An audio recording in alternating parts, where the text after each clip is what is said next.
Guys, അപ്പോൾ നമുക്ക് ഇന്നൊരു അടിപൊളി മന്തി ഉണ്ടാക്കിയാലോ. അപ്പോൾ അതിനായിട്ട് ഒരു 5 പീസ് ചിക്കൻ എടുക്കുന്നുണ്ട്. നിങ്ങൾക്ക് ഇഷ്ടത്തിന് പീസ് എടുക്കാം. അപ്പോൾ ഞാൻ ഒരു 5 പീസ് എടുത്തിട്ടുണ്ട്. അതിലേക്ക് 2 ടേബിൾ സ്പൂണോളം കുരുമുളക് പൊടി, ഒരു അര കപ്പ് ടൊമാറ്റോ പ്യൂരി, അതായത് തക്കാളി പേസ്റ്റ് ഇട്ട് കൊടുക്കുന്നുണ്ട്, ഒരു ക്യാപ്സിക്കം അരിഞ്ഞത് ഇട്ട് കൊടുക്കുന്നുണ്ട്, കുറച്ച് ജിഞ്ചർ ഗാർലിക് പേസ്റ്റ് ഇട്ട് കൊടുക്കുന്നുണ്ട്, ഒരു ടേബിൾ സ്പൂണോളം മന്തി മസാല ഇട്ട് കൊടുക്കുന്നുണ്ട്, പിന്നെ കുറച്ച് സ്പൈസസ്, കുത്തോലം അങ്ങനത്തെ സാധനങ്ങളൊക്കെ ഇട്ട് കൊടുക്കുന്നുണ്ട്. പിന്നെ അതിനുശേഷം കുറച്ച് ഗരം മസാല ഇട്ട് കൊടുക്കുന്നുണ്ട്, ഒരു 1/4 ടീസ്പൂണോളം.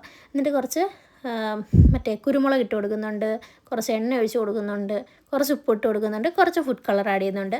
പിന്നെ എന്നിട്ട് 2 മാഗി ക്യൂബും കൂടി ഇട്ട് കൊടുത്ത് നല്ലപോലെ ഒന്ന് മിക്സ് ചെയ്തിട്ട് ഒരു അരമണിക്കൂർ നമുക്കൊന്ന് റെസ്റ്റ് ചെയ്യാൻ വെക്കാവേ. അപ്പം അരമണിക്കൂറിന് ശേഷം നമ്മൾ അതെടുത്ത് അതിനകത്ത് തന്നെ ആയിരുന്നു വെച്ചിട്ടുള്ളത്. അതോടുകൂടിയിട്ട് ഞാൻ സ്റ്റൗവിൽ വെച്ച് ഒരു ലോ ഫ്ലെയിമിൽ നല്ലപോലെ ഒന്ന് കുക്ക് ചെയ്തെടുക്കുന്നുണ്ട്. ഇതാണ് നമുക്ക് കുക്കായി വന്നിട്ടുണ്ട്. ഇനി അതെടുത്ത് മാറ്റി വെക്കാവേ.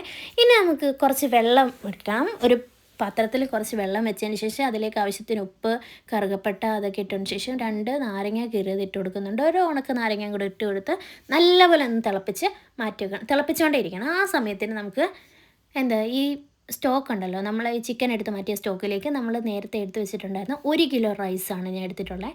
2 മണിക്കൂറോളം കുതിർത്ത് നേരെ വെച്ച് കുതിർത്തെടുത്തതാണ്.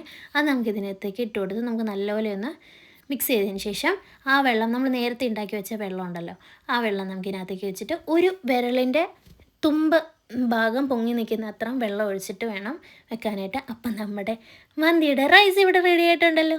അപ്പം എന്നിട്ട് ഞാനാണെങ്കിൽ ആ ചിക്കൻ എടുത്തിട്ട് ഒന്ന് ഫ്രൈ ചെയ്തെടുത്തിട്ടുണ്ടായിരുന്നു, കണ്ടില്ലേ. അങ്ങനെ ഫ്രൈ ചെയ്തെടുത്തതിന് ശേഷം 2-3 പച്ചമുളക് അതിൽ കുത്തി വെച്ചതിന് ശേഷം ഒരു ഡബ്ബയ്ക്കകത്തിൽ ഞാൻ കുറച്ച് കനലെടുത്തിട്ടുണ്ടായിരുന്നു. അതിനകത്തോട്ട് കുറച്ച് നെയ്യ് ഒഴിച്ചിട്ട് അപ്പം തന്നെ മൂടി വെച്ചിട്ടുണ്ട്, കുറച്ച് സ്മോക്കി ഫ്ലേവർ കിട്ടാനായിട്ട്. അപ്പോൾ നമ്മുടെ സൂപ്പർ മന്തി ഇവിടെ റെഡി ആയിട്ടുണ്ട്.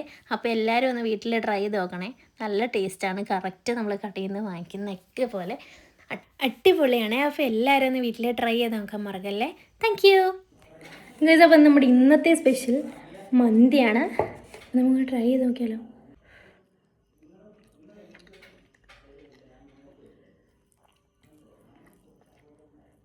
സൂപ്പർ.